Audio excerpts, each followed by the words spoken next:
and Regulated Beverages Committee is, everyone's here, and I detect a quorum. We're going to start with Resolution RS 2019-1652. Murphy exempts Castrillos located at 3501 Park Avenue from the minimum distance requirements for obtaining a beer permit. Is there a letter? There is a letter. So move. Good. Second. All for? Aye. Any against? Any opposed? Any abstaining. Resolution RS 2019-1653, Dowell, exempts Echo Tika Indian Cuisine located at 5385 Mount View Road from the minimum distance requirements for obtaining a beer permit. There's a letter. So move. Second. All for? Aye. Any against? Any abstaining? I can't get that word out. Resolution RS 2019-1670, Withers, exempts Donut Distillery located at 311 Gallatin Avenue from the minimum distance requirements for obtaining a beer permit. I've got to know. Donuts. Can we move first? So move. Can we get a second? Second. Mr. Withers, would you like to speak to that? Apparently what I've learned is that in East Nashville, if beer is not served, life does not exist. Oh, sure. And so to get a haircut, they will offer you a free beer. Coffee shops make most of their money off of beer these days. It's all about the beer in East Nashville. And I'm not a beer drinker, so maybe I'm not qualified to represent that district. But you're a donut eater. But this is, because all things come in threes, so this is our third artisanal donut shop, although we do have more on the way, but on that stretch of Main and Gallatin. So. Councilman Hall, do you have a lot of donut shops over there? I do not, but I have a lot of interest in beer. There you go. And so, hey. I agree with the beer, but what about, it says it's a distillery. Any good spirits? To my knowledge, it is not actually a distillery. Oh, Okay. To my knowledge, I don't know. that's a shame. If they do start ginning up some gin, then I might stop in more frequently. All right. All for? Aye. Aye. Any against? Any abstaining? Resolution RS 201-1667, Hurt, encourages the Metro Nashville Police Department and the Nashville Fire Department to recruit new officers and employees from local schools and institutions. Council Lady Hurt is not here, and we do not have a letter. Is she not present today? Oh, I just saw her in the hall. She was standing right outside. Sure. Councilmember Hurd. Councilmember Hurd. You're up. For the resolution about recruiting. Hi. Hi. Is this the one about the police and fire It departments? sure is to Okay. recruit new officers. Thank you very much. Basically, what I'd like to see done is that our police and fire departments go beyond just college level or those adults, but go to the college level, community college, and even with the high schoolers. If the NFL can start trying to recruit people at that age and they follow them, I think it's a good idea for us to do the same thing. In addition to that, I think there needs to be some kind of incentive for those individuals, because we have so many people that come here from out of Nashville that if they had an incentive to stay here by offering them an opportunity to stay at the Casey homes, somewhere where there's subsidized or some affordable housing available for them, they can help them save money, they'll be able to buy a home later. Just putting it out there, asking for us to do something positive to incentivize people to stay here in Nashville. And that's basically the heart of this resolution. And Council Lady Hurd has a substitute to add that Envision Casey incentive. Right. Yeah, because we do know that we cannot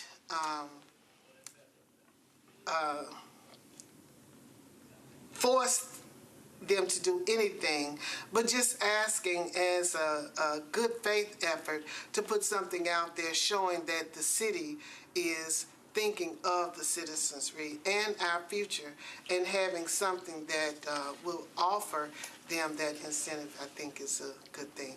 Please forgive me, I just got back from China last night, so I'm still with a little jet lag and Welcome home. all that. Thank you. You sounded very, very good. I thought Thank you. I wouldn't have known. But my if you hadn't thoughts said just it. not coming quite together. I know that feeling. Yes. I got two questions. I mean, really not questions. They're, one of them about the incentive. Didn't we have some sort of incentive, not recently, but in the past, where it did offer some sort of Housing incentive? to police and fire for, I don't know, if some sort of maybe a discount, or I know it was at one time at General Hospital. I was wondering, I don't know, Mr. Jameson, if you, it's nothing, it's something not recent, but I do remember making I don't recall, and I haven't seen anything in regards to that. They do a lot of talk about workforce housing being available for police and fire, and Right. but nothing I think has been official to offer that kind of incentiveness for them. And let me just say that I know that the police and the fire departments are already doing some great recruitment to help fill positions or trying to have some kind of feeder program for their departments. But I think this addition, a friendly addition to that, will help people make the decision to stay. I love it. It's one of the things that we've talked about for a while. I remember something similar at one point where it was encouraging law enforcement or the teachers to stay in certain apartment complexes Right. and things Right. at a discounted rate, just to help change the environment or culture. But even with the different academies, like we've got Whites Creek High School in my district, we were really wanting to add a CNA, a CNT, EMT, academy program Right. for those, so that they could go through juniors and seniors and be certified in that as they come out at 18. We've already been doing some things with Meharry along those lines for the medical academy, so I just think it's wonderful. Right. So, does anyone feel new? You said you had two. Yeah, but I think you covered that when mentioned that That emotion, so the moved. police have been out. I mean, they do a lot of They do. They recruiting. have, and I mean, I talked with Damian Hudges, and we're actually going to meet to even further discuss how I can help, or how there can be some additional help to push people toward it. And even if they're not police officers, there are other jobs. Other forensic scientists are needed in the police force and other places. So just looking at letting people know what those departments do, and because it's more than what people see in terms of them just going out on their beats or fighting a fire, which is very important. So, I didn't come here to speak on this tonight, but I'm glad that you did bring this up, because I do think that our young, growing citizens do have a huge contribution to give. Right. And let me say that I'm really proud of the fire department right now. We are reaching out to almost all the schools through our Blaze program, and it's where they're getting a little bit of it. They're getting to experience a little bit about what we do. It offers them an opportunity to ask questions, and it's more of a mentoring partnership. Hillwood in particular, where we've been working for years on their EMR, Emergency Medical Response Program, which is a great success. These kids, for the most part, are really gifted in medicine, and it shows. And so we're real proud to partner with them.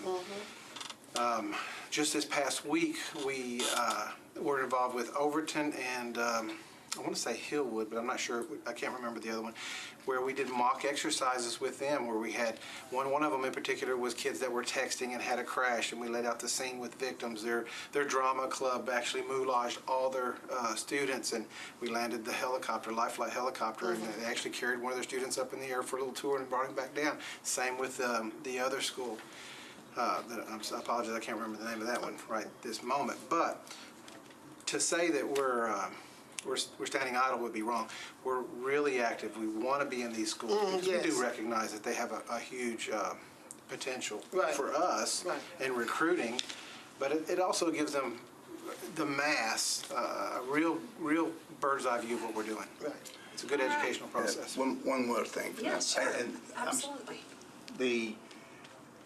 I don't know, there's a program that LAPD's been using for years, 30, 40 years, and that is a cadet program where they get people that are in high school or just graduated, them from 18 to 21, to come in and work as a civilian employee. Right. Or to be an intern, and then once they turn 21, if they desire, they'll get a little extra credit toward their evaluation as whether they want to be a police officer or not. So if that's something they may have already looked at, but you might want to suggest that to them, is where get the ones in 16 to Exactly. 21 or But something. that's my whole point, is that, as I said, NFL, these kids playing Pop Warner football expect to be an NFL player. And they need to have some other alternatives, and so giving them the opportunity to see.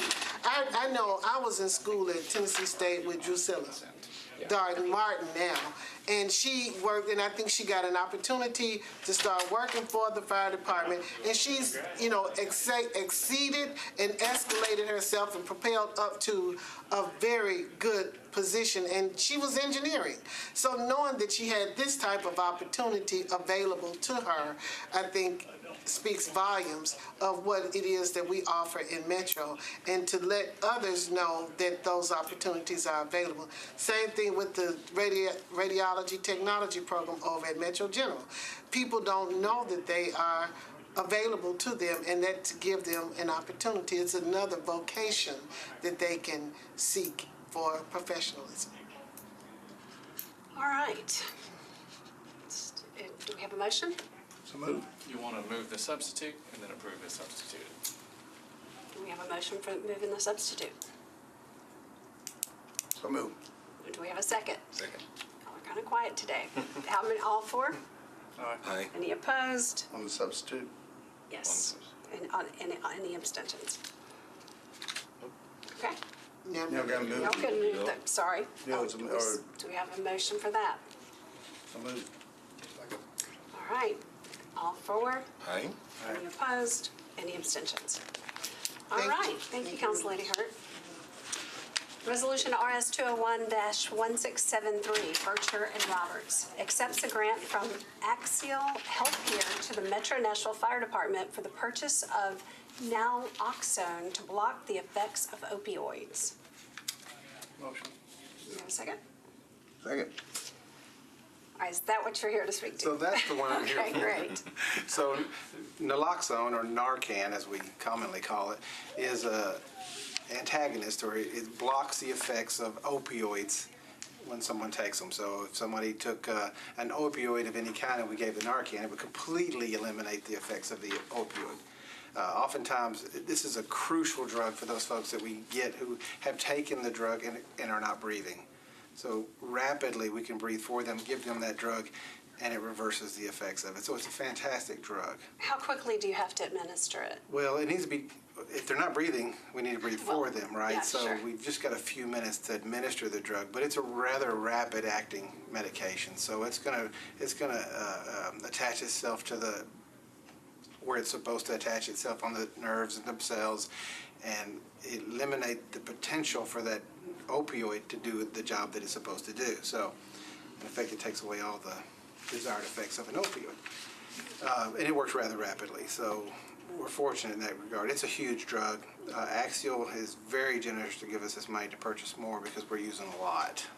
I didn't bring the figures with me, but we do use a significant amount of naloxone. It's terrible to hear, but I'm glad you have it. It is a good program, and Axial's doing a great job reaching out to the community and insurance companies to try to combat problems with opioid use. Do we have a motion? Motion. Do we have a second? All for? Aye. Any opposed? Any abstentions? All right, thank you for coming. RS 2019-1674, Vircher and Roberts, approves Amendment 1 to a grant from the Tennessee Department of Finance and Administration to the Office of Family Safety for Victim Service Coordinator positions. And we do have a letter. So moved. Second. Second. All for? Aye. Any opposed? Any abstentions? RS 2019-1675, Vircher, Withers, and others, accepts a grant from the New York University School of Law to the Metro Community Oversight Board to pay for members of the board to attend a workshop on police community engagement. So moved. We have a letter also. We have a second? Second. All for? Aye. Any opposed? Any abstentions? And that concludes the Public Safety Beer and Regulated Beverages meeting, which was the most lackluster meeting we've ever had.